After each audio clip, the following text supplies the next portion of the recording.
Welcome back, my fellow agents. It is I, X7, your host of Zenorama, the podcast of heroes and monsters, and just general all-around dinosaur enthusiast. I mean, I do like some dinosaurs more than others. But yesterday, we went. My sainted mother and I, and my sainted sister, along with us, went down to Dinosaur Ridge, and to the Morrison Museum, and to Morrison, Colorado, which is named after, of course, the Morrison Formation, or maybe the Morrison Formation is named after them. I'm not 100% sure. But this first episode will be just about the visit to the Dinosaur Ridge, which, in fairness, I have been there 10 years ago, and probably 2 or 3 years ago with Lilith, which we didn't stay. I've had to redo the introduction here because somehow it got messed up and I only had 4 seconds of it. And, I recorded about a minute of it like usual. Before we get too much further into it, though, please like, share, subscribe, leave a comment. Really enjoy all the comments, reading them. And if you could, watch just a couple more minutes longer than usual. If you watch up to 5, really, really appreciate it. So, having said all that, let's roll.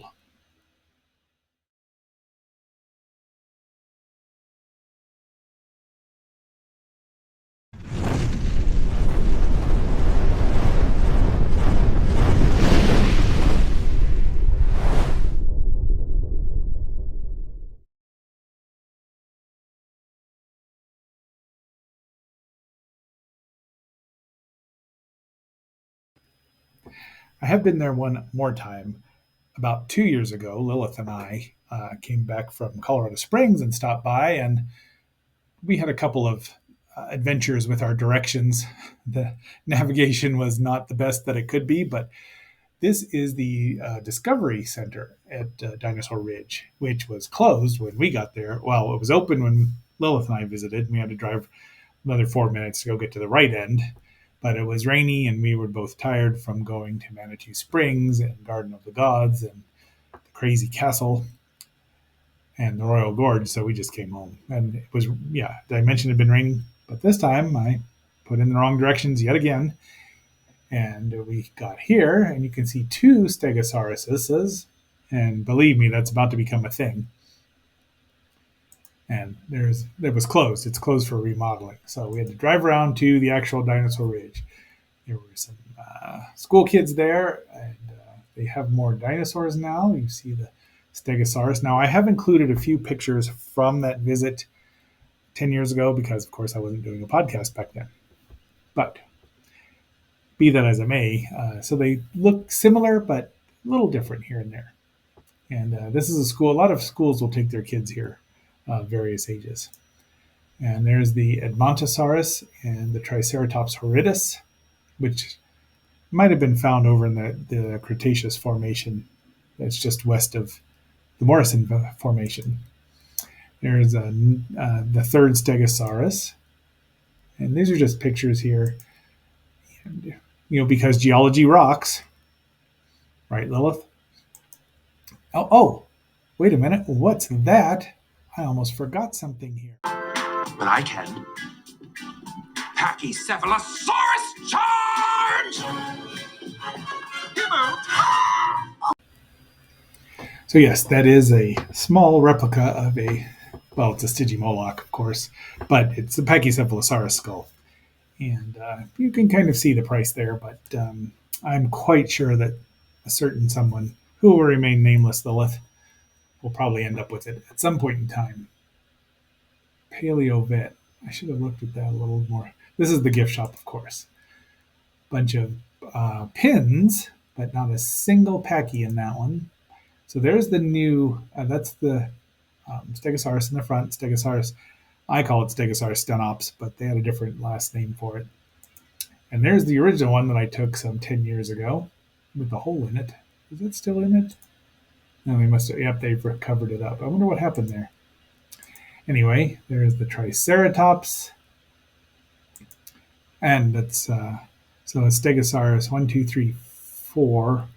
So I'm going to count the painted one. That's 5. There's the exhibit hall, bus tours. We did take the bus tour, which was a lot of fun. our guide there, and there's Stegosaurus number 6.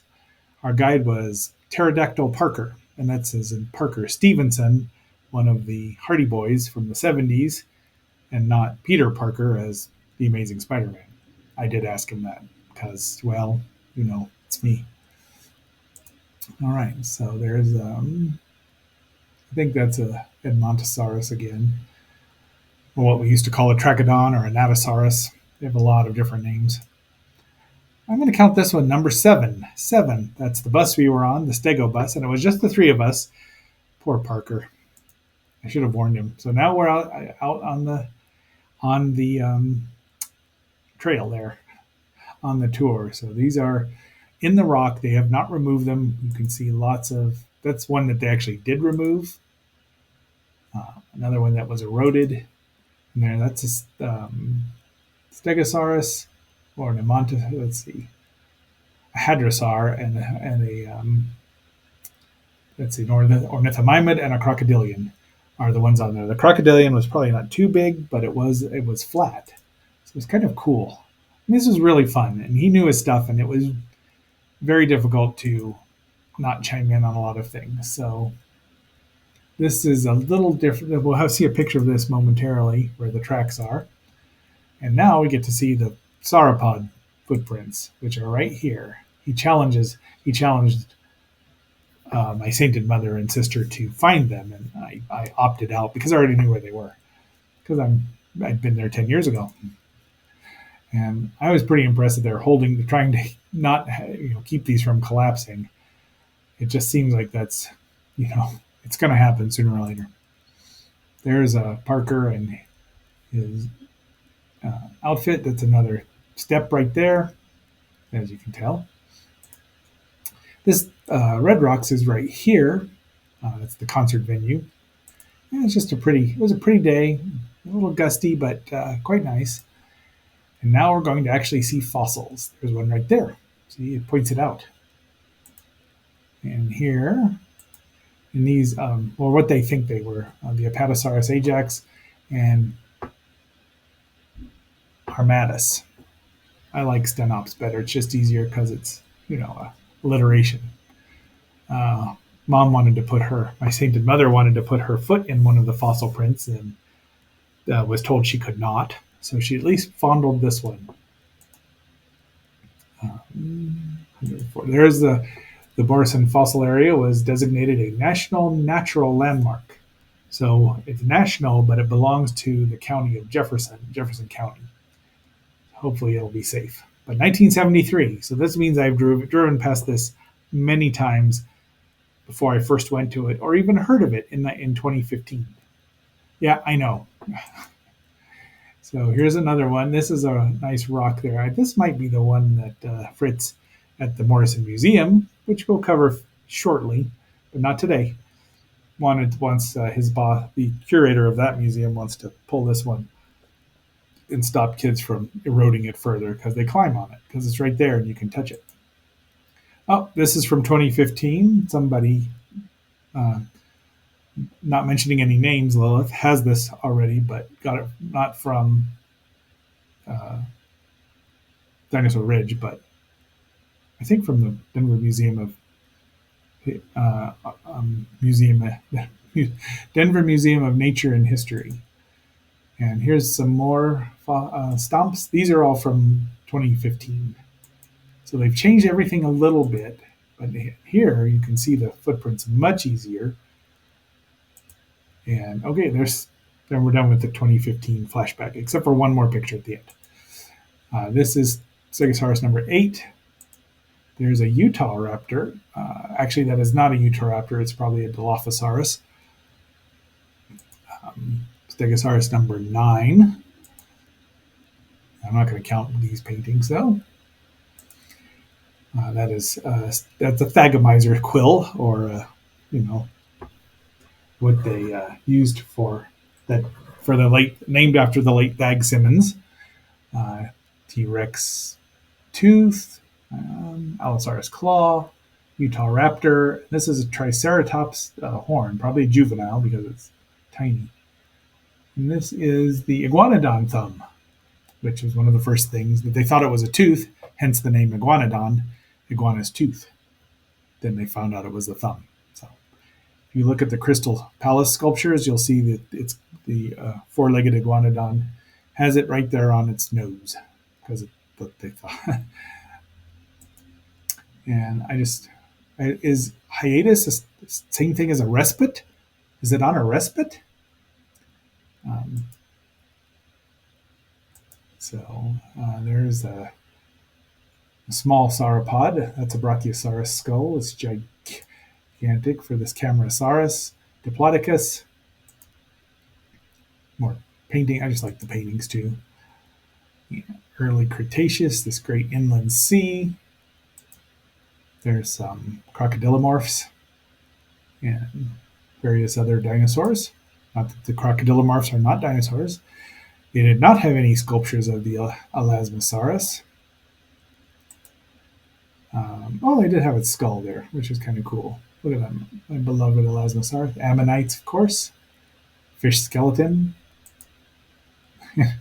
And I can't believe anyone didn't know this, but I keep forgetting that not everyone is as well versed in dinosaurs as yours truly, your humble agent, is. My sister kept telling me I don't know these things because I kept asking more in-depth questions. And, well, I did.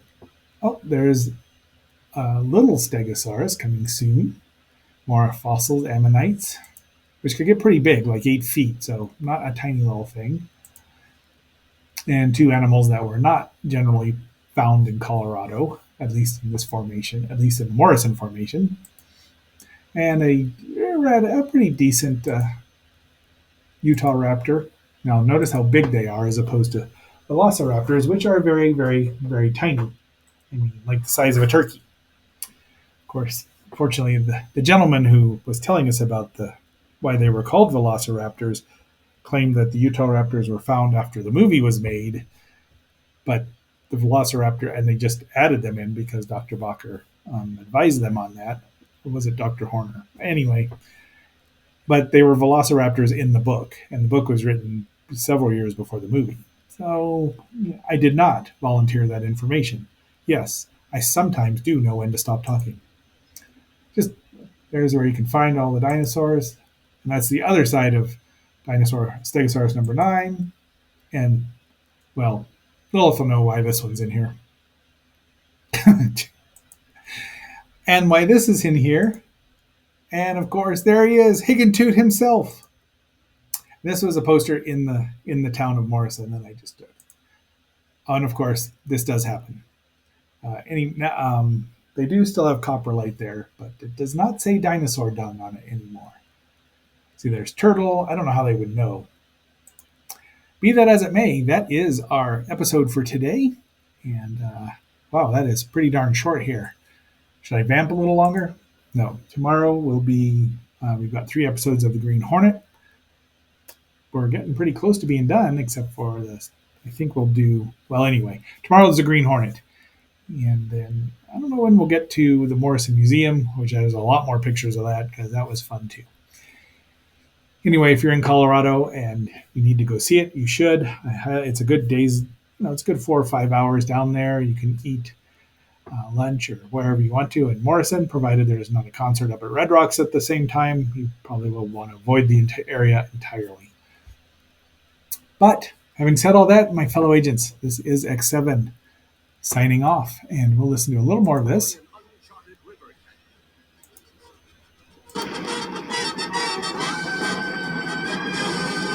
Until our next assignment. Suddenly, caught up in a violent whirlpool.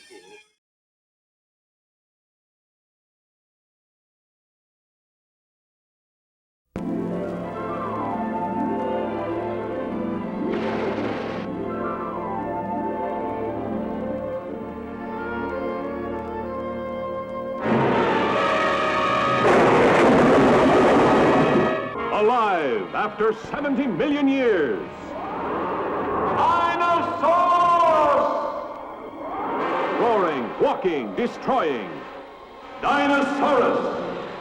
The most amazing adventure since the beginning of time. Dinosaurus! For these people, there could only be shock and dismay. For who among them could believe that out of the primordial slime had come these creatures? The huge Brontosaurus, the ferocious Tyrannosaurus, even a primitive caveman.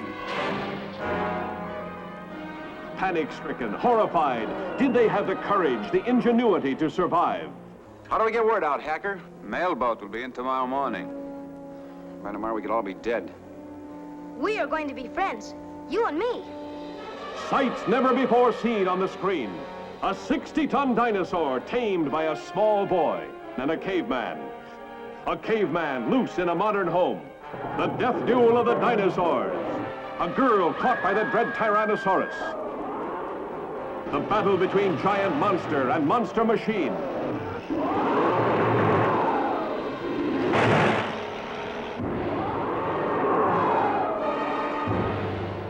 The moat of fire. It's holding him. Yeah, but for how long?